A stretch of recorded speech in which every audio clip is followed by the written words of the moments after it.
भी पूरी तरह से यानी कि फिर भी ठीक है, यानी कि डॉक्टर ने उसके बाद 50 बच्चे पैदा करे और 2 टके की औरत। तू बोल रही है पाकिस्तान में महिलाओं को बच्चा पैदा करने की मशीन समझते हैं। कहाँ है लप्पू? मुझे तो वहां कहीं लप्पू दिखाई नहीं दिया है। उनके खिलाफ मैं कार्रवाई करूंगा। करो, जल्दी करो। क्यों इतनी देर लग रही है? 16 तारीख से आज तक तो तुम कब का कर देते? शर्म नहीं आती तुझे? अरे बेशरम औरत, तू 10 बच्चे ऐसे पैदा कर ले। ये नंगी औरत है, ये वैसे ही नंगी हो जाती कि ये लो देखो मेरा पेट। अरे हमसे बात करोगे, हमसे पंगा लोगे? हैदर भाई के 4 बच्चों की जिंदगी यहाँ पे खराब कर दी है 2 टके की औरत नचनिया। उस बच्ची का क्या कसूर है भाई? उस बच्ची ने क्या किया है? जिसके बस की बच्चा पैदा करना नहीं है, जब इसको यहाँ की नागरिकता नहीं मिलेगी, ये इलीगल ट्रेसपासर है, इसने जेल जाना है, ये क्राइम करके आई है, ये भगोड़ी है, ये क्रिमिनल है। दोस्तों, आज सबसे पहले ये वीडियो भगोड़ी का शुरू करने से पहले मेरी गुजारिश है, आप मुझे कमेंट कर कर ये बताना, ये जो बच्ची को जन्म दिया है इस भगोड़ी ने, वो इसकी है या किसी और की? ये आप मुझे कमेंट कर कर सबसे पहले ज़रूर बताना, क्योंकि दोस्तों इस भगोड़ी का राज खुलना बहुत ज़रूरी है और आपके कमेंट इस बात को बिल्कुल सच्चाई के साथ प्रूफ करेंगे ये भगोड़ी झूठ बोल रही है। मगर दोस्तों, आपको एक और बात बताना चाहता हूँ, जैसे कि आप सबको ये बात अच्छे से पता है, मोमिन सर ने इस सीमा हैदर पर कई सारे केस कर डाले हैं, इसी वजह से इसको जेल जाना होगा या फिर पाकिस्तान। लेकिन दोस्तों एक बात ये भी सच है कि अगर भगोड़ी के ये सारे केस खुल जाते हैं, इस पर कार्रवाई हो जाती है, तो इसको जेल जाना होगा। और इसकी जो नौटंकी है सीमा हैदर की बच्चा पैदा करने की, वो इसलिए है कि ये औरत चाहती है कि बच्चे के ज़रिए मुझे नागरिकता मिल जाए और मैं हिंदुस्तान के अंदर रहूं और मुझे कोई पाकिस्तान नहीं भेजे।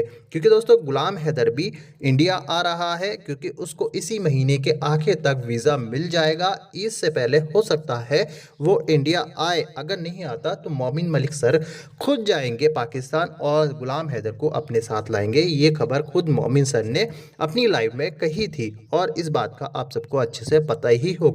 दोस्तों ये नौटंकीबाज औरत, भगोड़ी औरत पाकिस्तान जाकर ही रहेगी। दोस्तों अब मैं आपको वो वीडियो दिखाने जा रहा हूं जिसको देखना आपके लिए बेहद ज़रूरी है इसकी नौटंकी जानने के लिए। मगर दोस्तों ये वीडियो दिखाने से पहले मेरी आपसे गुजारिश है, आज का मेरा ये वीडियो पूरा एंड तक जरूर देखना और अगर आप मेरे चैनल पर नहीं आए हो, चैनल को जरूर सब्सक्राइब करना, साथ में इस वीडियो को ज़्यादा से ज़्यादा लोगों में शेयर जरूर करना। चलिए दोस्तों, पहले आप ये वीडियो देखिए, फिर आकर मैं आपसे बात करता हूँ। शर्म नहीं आती तुझे? अरे बेशरम औरत, तू 10 बच्चे ऐसे पैदा कर ले, 10 खरीद ले, तेरे को तब भी यहाँ पे नागरिकता नहीं मिलेगी। औकात में रह, औकात में। और एपी सिंह जी, आपने बोला है ना कि जिन्होंने बोला है तकिया, आपको ना साबित करना पड़ेगा ये इसका बच्चा है या किसका बच्चा है, आपको साबित करना पड़ेगा, समझे? जब आप कोर्ट का फरमान आएगा ना आपके लिए, आपको साबित करना पड़ेगा। और ओ मनोज मस्ताना, जो वीडियो डिलीट किए ना बेटा, उसको दोबारा लगा दियो अगर अपने बाप की औलाद है तो। जो परसों 16 तारीख को ये बच्ची जब पैदा हुई थी ना, जो तूने अपने उस पर लगाई थी, उसके बाद तूने वो डिलीट कर दी, वो दोबारा से लगा दियो, ठीक है? गाइस ये बच्ची आज सुबह 4 बजे कोई पैदा नहीं हुई है, ये 16 तारीख की पैदा हुई बच्ची है। अरे हमसे बात करोगे, हमसे पंगा लोगे हैं? इन लोगों ने तो हमारा दिमाग मतलब स्पीचलेस यार। सिस्टम के साथ में कितना खिलवाड़ किया जा रहा है, सिस्टम को कितना बेवकूफ बनाया जा रहा है, हम लोगों की भावनाओं के साथ में कितना खेला जा रहा है। 1-2 टके की औरत के लिए जो दूसरे मुल्क से आई हुई है, हमें कोई लेना देना नहीं है उस औरत से। वो औरत जाए वापस, हैदर भाई के बच्चे दे, कानूनन उस पे वीजा पे आए, कानूनन इसके साथ रहे, हमें कोई लेना देना नहीं है। फिर उसके बाद 50 बच्चे पैदा करे और 2 टके की औरत। तू बोल रही है पाकिस्तान में महिलाओं को बच्चा पैदा करने की मशीन समझते हैं। तू यहाँ पे आके क्या कर रही है? तू यहाँ पे आके क्या कर रही है? तू क्यों अब यहाँ पे आके मशीन बन रही है? 4 बच्चे कम थे तेरे लिए? 4 बच्चों की मां तो ऑलरेडी थी ना। और आज अपनी गवर्नमेंट से भी पूछती हूँ, अपनी सरकार से भी पूछती हूँ, हिंदुस्तान में रहने वाले लोगों के लिए आपने बोला है कि 2 बच्चों से ज्यादा नहीं, बाहर गांव से जो दूसरी औरत आ रखी है वो 5वां बच्चा पैदा कर दिया, आप क्या एक्शन ले रहे हैं? क्या एक्शन ले रहे हैं आप? बच्चा पैदा इसने नहीं किया है, बट फिर भी 4 बच्चों की परवरिश इससे हो नहीं रही है, 5वां बच्चा किसी और का बच्चा लेके उसकी जिंदगी खराब कर रहे हैं। कहां है लप्पू? मुझे तो वहां कहीं लप्पू दिखाई नहीं दिया है। खैर मैंने इतना देखा नहीं क्योंकि मेरे पास इतना टाइम नहीं था, बस पहुंचते ही मैंने चेंज नहीं किया है और मैंने कहा पहले जरा आप लोगों से थोड़ा सा रूबरू हो जाऊं, आप लोगों के साथ में थोड़ा सा जो मेरे अंदर की जो भड़ास है उसको आप लोगों के साथ में साझा कर लूं। पाकिस्तान के लोग, पाकिस्तान के यूट्यूबर महान है। एपी सिंह जी को उनको मोमिन मलिक साहब को क्रिटिसाइज कर रहे हैं। अरे वाह, तालियां बजाओ तुम्हारे लिए। एक तरफ तुम लोग ना बोलते हो कि मोमिन सर आप बहुत अच्छा काम कर रहे हो, दूसरी तरफ आप ना डंडा मार देते हो उनके सर पे पीछे से। शर्म करो, शर्म शर्म नहीं आती आप किसी को? हैं? जो जो क्वेश्चन तुम मोमिन सर से पूछते हो ना, वही क्वेश्चन पूछने का अधिकार आपको अंसार बदनी जी से भी है। जब मोमिन सर की बात अंसार बदनी जी से हो जाती है तो फिर मोमिन सर को क्यों तुम लोग इतना वो करते हो, क्रिटिसाइज? किसने अधिकार दिया आप लोगों को?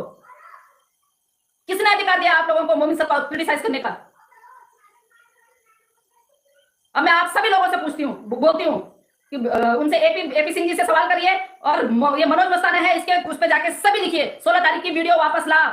16 तारीख को जो तूने बच्चे की वीडियो डाली है ना, उस वीडियो को वापस ला। उस बच्ची की वीडियो तूने डाली थी ना, वो बच्ची की वीडियो वापस ला। क्यों डिलीट की? क्यों डिलीट की? ऐसे ही किसी बच्चे की हम जिंदगी खराब नहीं होने देंगे। जैसे हैदर भाई के 4 बच्चों की जिंदगी यहाँ पे खराब कर दी है 2 टके की औरत नचनिया, ऐसे उस बच्चे की जिंदगी खराब नहीं होने देंगे। और वो बेगैरत माँ जिसने 9 महीने पेट में रखा और उसके बाद होते ही इसके एक बार दूध पिलाने के बाद इसकी छाती से ना जब दूध उतरा होगा उस बच्चे के मुंह में गया होगा ना, इस बेगैरत औरत को शर्म नहीं आई होगी जो उस बच्चे को बेच के उन पैसों को खाएगी। कैसी बेगैरत माँ होगी? इन लोगों ने बिल्कुल ही ऐसा सोच रखा है हमारे हिंदुस्तान के कानून को कि हिंदुस्तान। एपी सिंह जी, तुम्हें क्या ही शर्म आएगी यार? तुमको तो क्या ही शर्म आएगी? कम से कम इतनी तो शर्म करते कि आप कानून के रखवाले हैं और आप अपने कानून से ही धोखा कर रहे हैं? आप क्यों अपने कानून से धोखा कर रहे हैं? आपको शर्म नहीं आती है? आप स्टेटमेंट देते हैं एक भगोड़ी के लिए, एक इनलीगल ट्रेसपासर के लिए, कि जो जिन लोगों ने बोला है कि तकिया लगाया उनके खिलाफ मैं कार्रवाई करूंगा। करो, जल्दी करो। क्यों इतनी देर लग रही है? 16 तारीख से आज तक तो तुम कब तक कर देते?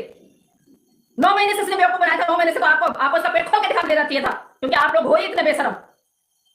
आप लोग इतने बेशरम बन चुके हो कि आप इसका पेट खोल के दिखा सकते थे। अगर सच में बच्चा होता तो ये नंगी औरत है, ये वैसे ही नंगी हो जाती कि ये लो देखो मेरा पेट। इसकी मेडिकल हिस्ट्री नहीं पढ़ी आपने एपी सिंह जी? हैं? आपने इसकी मेडिकल हिस्ट्री नहीं पढ़ी? बंदी कंसीव नहीं कर सकती है। और जो लोग बोल रहे हैं कि इसने 2 बार क्या बोलते हैं आईवीएफ करवाया, उसके बाद मिसकैरेज किया और तीसरी बार ये खड़ी हो गई, बिल्कुल ये चने खाती है, घोड़ी है ना? ये तीसरी बार कंसीव करने के लिए बड़ी जल्दी खड़ी हो गई। इतनी ताकत इसमें, आयरन लेडी है भैया, है ना? झूठों के सरदार, कितना झूठ बोलोगे, कितना झूठ बोलोगे? हैं? और वो मैडम जहां ये बच्चा पैदा हुआ है, आप ये मत सोचना आप बच जाएंगी। शाम को आपका नाम भी अनाउंस होगा, आपकी फोटो भी दिखाई जाएगी, चीथड़े उड़ा देंगे, चीथड़े। अपने देश से गद्दारी कर रहे हो आप, कुछ पैसों के लिए सलाखों के पीछे जाना चाहती हो। सलाखों के पीछे जाना चाहती हो। एपी सिंह जी अगर बाय द वे तुम्हारा केस एपी सिंह जी लड़ेंगे, आपको पता है ना बचाना उनके बस की कड़ी नहीं है। तुम्हारा हॉस्पिटल भी बंद करवाएंगे, तुम्हारा स्टाफ भी भगवाएंगे और तुम्हें सलाखों के पीछे भी पहुंचाएंगे और अपने आप बाहर रहेंगे। इतनी तो शर्म कर लो मैडम। किसी माँ की गोद पे से तुम उस बच्चे को ऐसी माँ के पास दे रहे हो, ऐसी औरत के। माँ नहीं, ये माँ है। माँ के नाम पे धब्बा है, औरत के नाम पे धब्बा है। ये उस औरत की गोद में डाल रहे हो आप जिस औरत को माँ शब्द का जो मतलब नहीं पता, जिसको माँ शब्द का, जिसने अपने बाप को मरते हुए तड़पते हुए छोड़ दिया था, उस औरत की गोद में आप एक बच्चे को डाल रहे हो। हैं? ऐसी औरत के गोद में ऐसी औरत के गोद में जिसके ऑलरेडी 4 बच्चे हैं, जिनमें से 3 बेटियां हैं। हमारी अगर एक भी बेटी होती है ना, रातों को नींद नहीं आती है। हमारे हिंदुस्तानियों को उस बच्ची की चिंता में रातों को नींद नहीं आती है। ये माँ बेहोश होकर सोती है 3 बेटियों की माँ होने के बावजूद। फिर आपने किसी और की बेटी इसकी झोली में डाल दी बर्बाद करने के लिए। हैं? उस बच्ची का क्या कसूर है भाई? उस बच्ची ने क्या किया है जो उस बच्ची को तुमने इस औरत की झोली में डाला है? जब इसके बस की बच्चा पैदा करना नहीं है, जब इसको यहाँ की नागरिकता नहीं मिलेगी, ये इलीगल ट्रेसपासर है, इसने जेल जाना है, ये क्राइम करके आई है, ये भगोड़ी है, ये क्रिमिनल है, इसने बच्चों का किडनैप कर रखा है, इतना सब कुछ मान सोच के भी, और आप उसके बाद इसका साथ दे रहे हैं। शर्म करो एपी सिंह जी, शर्म करो। आपको मैं इतना वो करती हूँ, इतना डसती हूँ, क्रिटिसाइज करती हूँ, मैं एपी सिंह जी बोलती हूँ तो लोगों के पिछवाड़े पे आग लग जाती है। फिर भी मैं आपको एपी सिंह जी बोलती हूँ। शर्म करो आप, शर्म। कम से कम उस काले कोट की ही इज्जत रख लो, उस काले कोट की ही इज्जत रख लो। आपसे अच्छे तो हम सोशल वर्कर हैं। काले कोट की कीमत बहुत अच्छी तरह पता है हमें। ये काला कोट कब पहनना है और ये काला कोट कहां पहनना है ना? आप क्या सोचते हो? आपको डिग्री मिली हुई है तो हमारे को भी सरकार की तरफ से ये मिला हुआ है, तो आप अपनी अपनी मत सोचिए, ठीक है ना? कटघरे में हम भी आपको ला सकते हैं, इतनी हिम्मत रखते हैं। और जिस दिन हिंदुस्तान की महिला जाग गई ना, आपको अपने आप को बचाते हुए वर्षों बीत जाएंगे, लेकिन आप अपने आप को खोजना क्या, अपने आप को बचाना बहुत दूर की बात है, खोजना मुश्किल हो जाएगा आपको। इस तरह घेरे में आ जाओगे आप किसी महिला की गोद उजाड़ के उसको चंद रुपए लेके एक बच्चे की लाइफ खराब कर रहे हो। ऑलरेडी 4 बच्चों की लाइफ आप खराब कर चुके हो। दोस्तों देखा आपने ये वीडियो, मुझको पूरी उम्मीद है ये वीडियो देखकर आपको सारी हकीकत पता चल चुकी होगी और इस भगोड़े की नौटंकी आपने इस वीडियो के अंदर देखी होगी। दोस्तों आपकी क्या राय है इस वीडियो के बारे में, मुझको कमेंट बॉक्स में आकर कमेंट कर ज़रूर बताना। दोस्तों आज के वीडियो में बस इतना ही, मैं फिर मिलूंगा ऐसी ही दूसरी वीडियो के साथ, तब तक के लिए खुदा हाफिज़।